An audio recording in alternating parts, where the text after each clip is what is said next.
Hey guys, today I am going to show you everything that you need in order to build a startup pressure washing rig. All the items that you're about to see in this video are not just random items that I picked off the shelf. These are actual items that I use personally. So if you want to be like Dan, this is what you need, because this is the stuff that I use every day out there.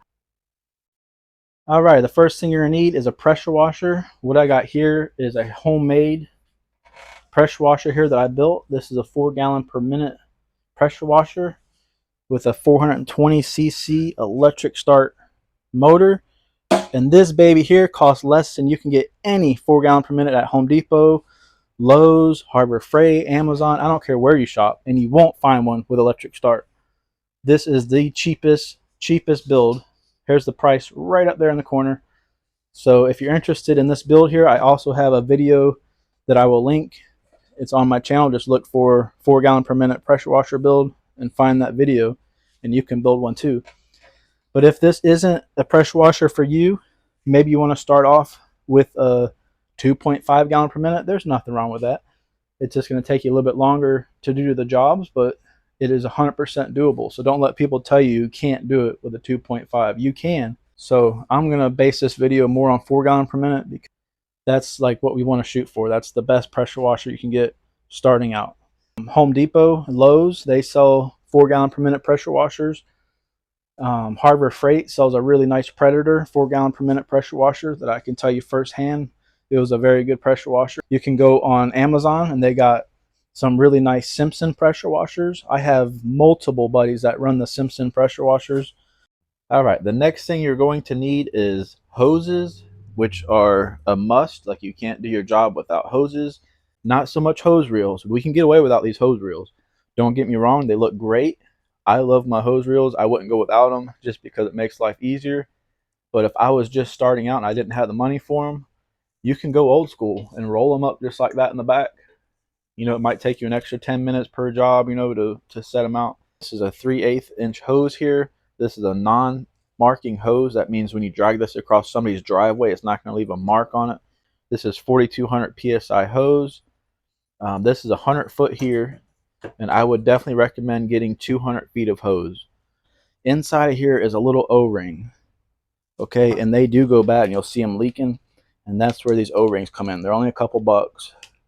Definitely keep extra O-rings on you because that's something you're going to be changing out on the job site. So always keep O-rings.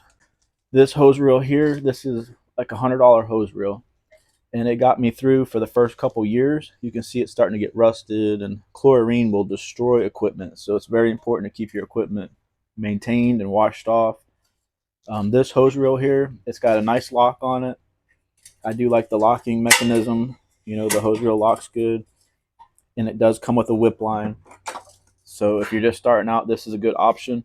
It holds a good 100 foot of hose, and that's about all. It says 150, but you can get a good 100 foot on there. And what I always did is I'd have 100 foot on there. I'd have me an extra one like that I would bring around back of the house right away, and then I just connect in when I needed it. Another option would be to get a bigger hose reel. This one holds 200 feet of hose. There's only 100 foot on here now, but you can see you can easily put another 100. It says it holds 250 feet of hose, but I get 200 on there, and it's pretty full. This hose reel here is made by Cox Hose Reel. It's a very high quality hose reel, and they do not come with whip lines, so you'll have to get a whip line for it. And this whip line is what goes to your pressure washer. And also, hoses do not come with fittings, so you're going to need fittings for every set of hoses. So for this hose here, 100 foot, I'm going to need these fittings. For that set of hose there, 100 foot, I'm going to need these fittings. Okay, so these fittings here, memorize them. These are going to be your go-to fittings. Mostly everything you do are going to use these fittings. So it's always good to have extra on hand. Again, garden hose, you definitely need the hose. You don't need the hose reel, but it is very nice to have. This is 100 foot of hose right here, and this is all I ever use. I hardly ever have to pull out another 100 footer. Like 100 foot hose, usually you pull up to the customer's house and the hose fitting, you know, the bib's right out front. This garden hose here is Flexzilla garden hose. This is 5/8 inch hose, very high quality hose, pretty much all of your pressure washing pros, we use this hose. Like, this is our go-to hose. It's very lightweight. It pulls easy. I really like this hose. It lasts a long time, very durable. Haven't had many problems with these hoses. This reel, I have searched high and low trying to find you guys this same exact reel, because I would highly recommend this reel, but they don't make them no more. So there are other options, and I've got them in the link, the Amazon link up there, and they are pretty decent hose reels. And I've actually got a couple buddies that run those same exact reels I just linked to. This was a $100 hose reel. The ones that I'm linking are $100 hose reels. I'm trying to do this a budget-friendly build, and this hose reel here came with a whip line, but some of them may not come with a whip line. So I'm going to leave a link for whip lines. Another thing you want to get is the O-rings that go inside of your hose. Here's what they look like right here. Here's an example of an O-ring that broke.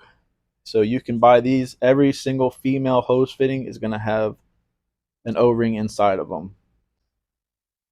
This is called a downstream injector. This is the way that we suck up chemical by our pressure washer. It does not run through our pump. It runs after the pump. So this downstream injector here plugs into the pressure washer. So your whip line coming off your hose reel is going to your pressure washer, but first it plugs in to your downstream injector, and that plugs straight into your pressure washer. Okay, I get the idea. And then the nozzle up here gets plugged in to this 1/4 inch hose, but you need this hose, 1/4 inch PVC hose, and then that goes to your SH. SH means sodium hypochlorite. It's chlorine, and I got weights on there with a little zip tie. See that zip tie? And it just keeps my weights on there. But that keeps this inside of that container. Okay, if you don't have this, your hose is going to float on top there. Yeah, these bolts here are going to rust like crap, but I've been doing it for years like that, and it works great. Alrighty, now that we've covered the downstream injector, I can tell you what the WD-40 is for. Here's a freebie I'm throwing in there. Here's your WD-40 can. Inside of here, there's a little ball with a spring on it. And what happens over time, using chlorine, all that chlorine coming in here, that little ball and that spring gets rusted, and it'll stick open. So what you could do is take your WD-40 can and start the hose in there, and it's like perfect size, and you can just push down on it. You see that spring moving? You can feel it. So this one's working properly. But when I'm all done with my job, I put that in there like that, and I squirt it. I squirt this with WD-40, I soak it up. I squirt this with WD-40, I soak it up. I squirt this with WD-40, I soak it up. This downstream injector needs to be cleaned with WD-40 after every use. All it takes is one time not cleaning it. You're going to go to your next job, and that little ball valve, that little ball and that spring in there is going to be rusted up, and you're not going to be able to suck any chemical. This is called a ball valve. Okay? It's not necessary to have it, but it does make life a lot easier, and I will explain that here.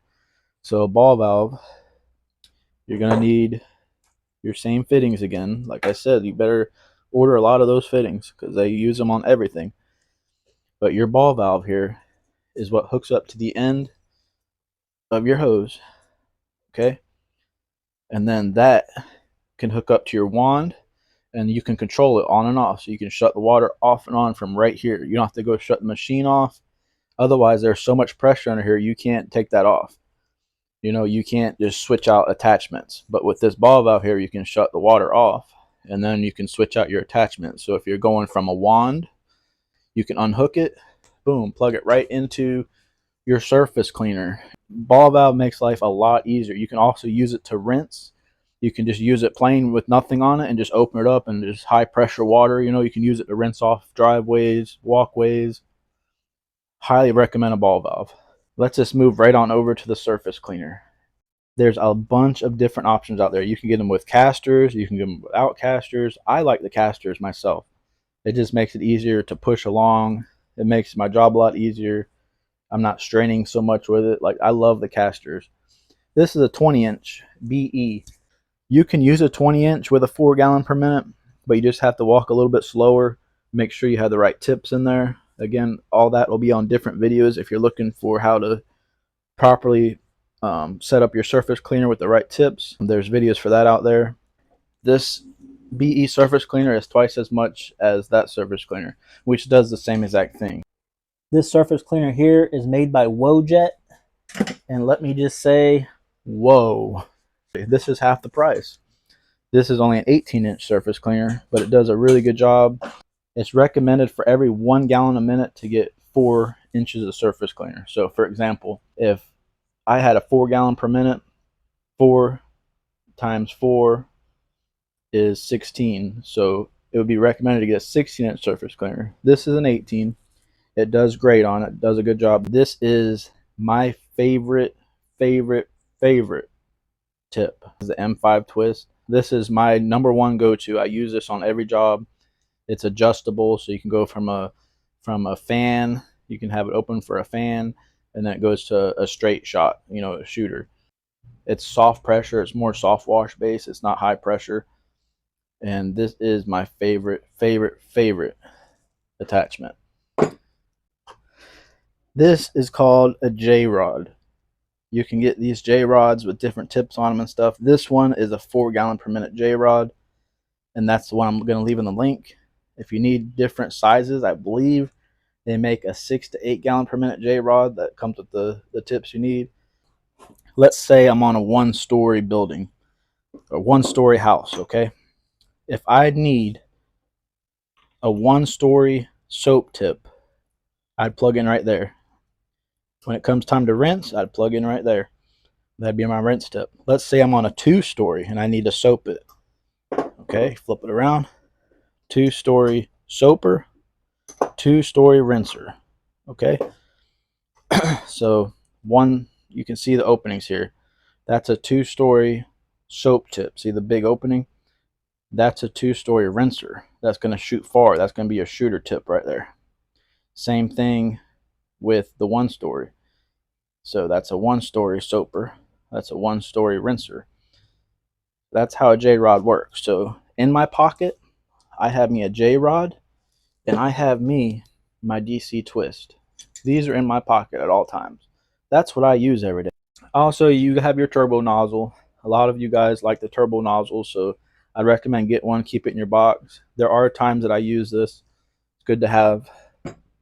And your basic tips, always good to have these, especially the green and yellow.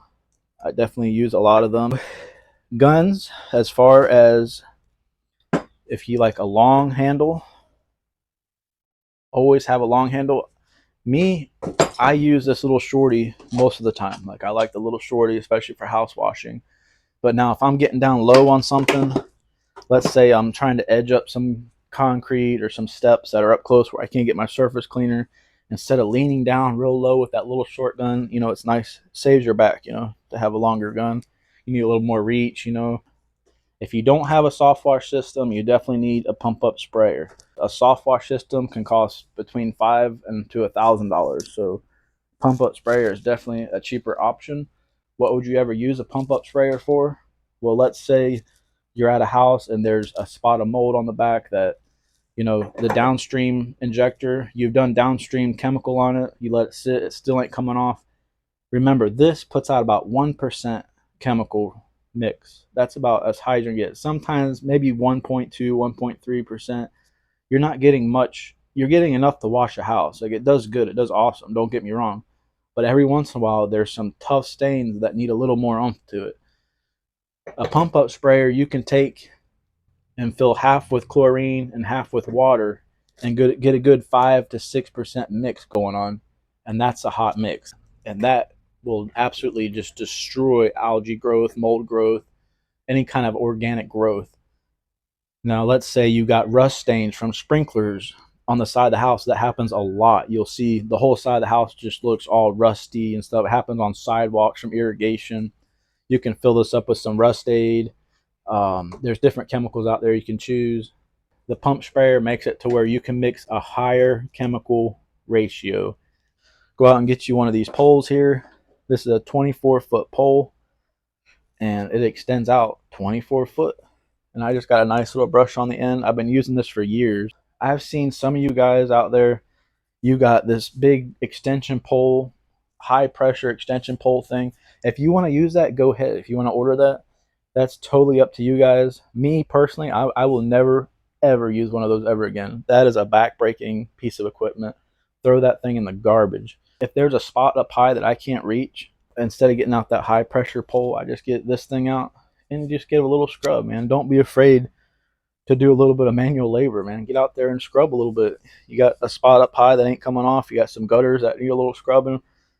Don't be afraid, man. Get yourself a pole. This thing follows me around the yard. When I set up, this is right next to me. This is set up with me on every job, ready to roll right behind me somewhere, because there's always spots that ain't coming off. Pressure gauge, optional, but it's nice to have a pressure gauge, especially if you're trying to adjust your tips, trying to adjust your machine. It's good to have a pressure gauge, make sure your pump's working correctly.